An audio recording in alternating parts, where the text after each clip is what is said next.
Il pensait qu'il n'était rien, un visage suspect, un passager indigne, qui ne ressemblait pas à quelqu'un ayant sa place en première classe. Devant 200 yeux rivés sur lui et des dizaines de téléphones en train de filmer, ils se moquèrent de lui, l'interrogèrent et tentèrent de lui arracher chaque once de dignité qu'il portait. Mais tandis que les agents de porte poussaient en plus fort et que la sécurité se rapprochait, l'homme calme qu'ils essayaient d'humilier se préparait tranquillement à une révélation qui détruirait leur carrière et exposerait une vérité qu'ils n'auraient jamais imaginée. La porte 29 avait connu son lot de chaos matinal, mais rien de comparable à ce qui allait se produire. Dravenholt arriva avec une détermination silencieuse, son expression illisible, alors qu'il s'approchait de la file première classe. Son billet affichait le siège 1A, acheté sans hésitation. Cependant, l'agent de porte le fixa comme s'il tentait d'entrer dans un monde interdit. Marissa Clark s'avança, le menton levé, la voix aiguisée pour le spectacle. « Monsieur, cette file est réservée aux voyageurs vérifiés de première classe. » Son ton ne remettait pas en question le billet, mais son droit d'en posséder un. Les conversations alentour ralentirent.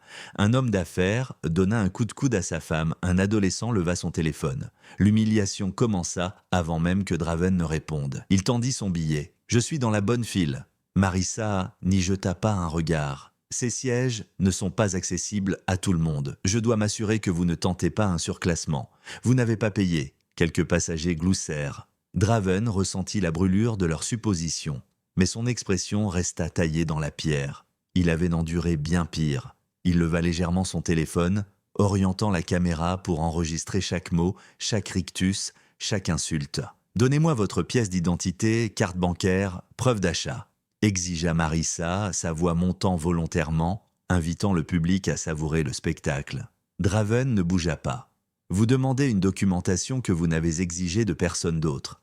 C'est parce que personne d'autre n'a paru suspect. » répliqua-t-elle. La foule murmura, certains approuvant, d'autres mal à l'aise.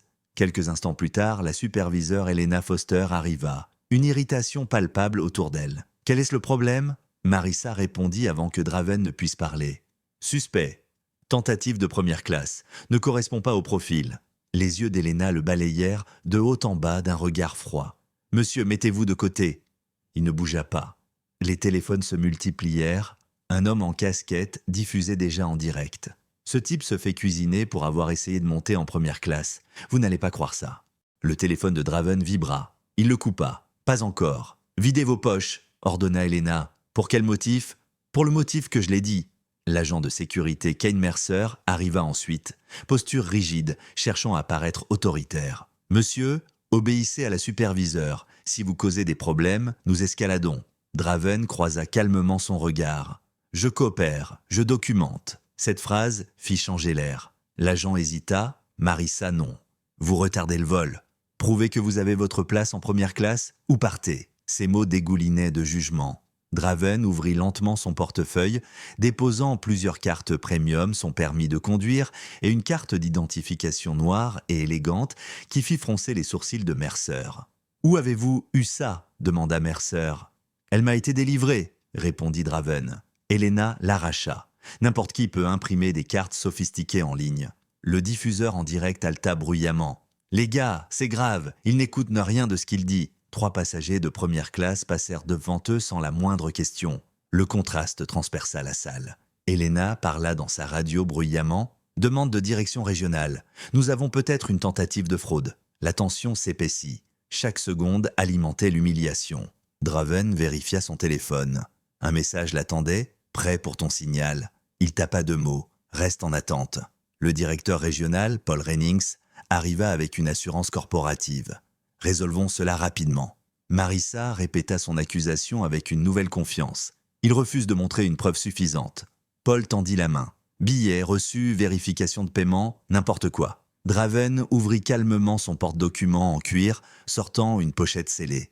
Voici votre vérification. Paul parcourut la première page et sa respiration se coupa. Non, ce n'est pas possible. L'agent Mercer se pencha, les yeux écarquillés. Elena saisit un document à son tour. Impossible. Sa voix se brisa. Marissa arracha les papiers pour les rejeter, mais son souffle trembla en lisant l'entête. Dravenholt, directeur général du groupe Eris Aviation. La porte tomba dans un silence total. Le live stream explosa. Les commentaires défilaient à plus vite que l'homme ne pouvait les lire. Ils possèdent la compagnie aérienne, ils sont finis. Le rebondissement le plus fou de l'année. Paul chancela. Monsieur Holt, je ne savais pas. Vous n'avez pas demandé? Répondit Draven. Helena tenta de reprendre le contrôle. Monsieur, nous pouvons régler cela discrètement. Rien ne sera discret, coupa Draven, la voix nette et assurée. Tout a été documenté. Tout continue publiquement. Il tapota son téléphone. Exécutez le protocole 0.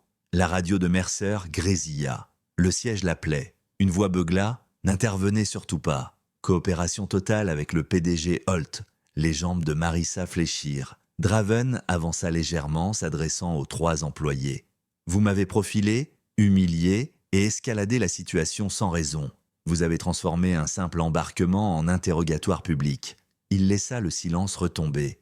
Et vous l'avez fait avec assurance, parce que vous pensiez que je n'avais aucun pouvoir. Paul murmura « Monsieur, comment souhaitez-vous procéder ?» Draven regarda directement chaque caméra pointée sur lui. « Procéder? Nous avons déjà commencé. » Il composa un numéro, haut-parleur activé. « Ici, Holt. Lancez le balayage corporatif.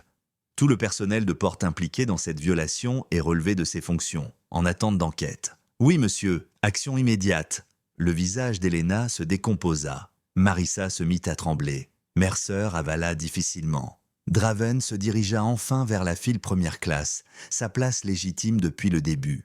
Avant d'embarquer, il se retourna vers la foule. Que ceci serve de rappel, la dignité ne dépend pas de l'apparence et l'humiliation a des conséquences. Il balaya la mer de téléphones. Et chaque témoin ici vient de devenir une partie du dossier. Puis il monta calmement, inébranlable, exactement là où il avait toujours eu sa place.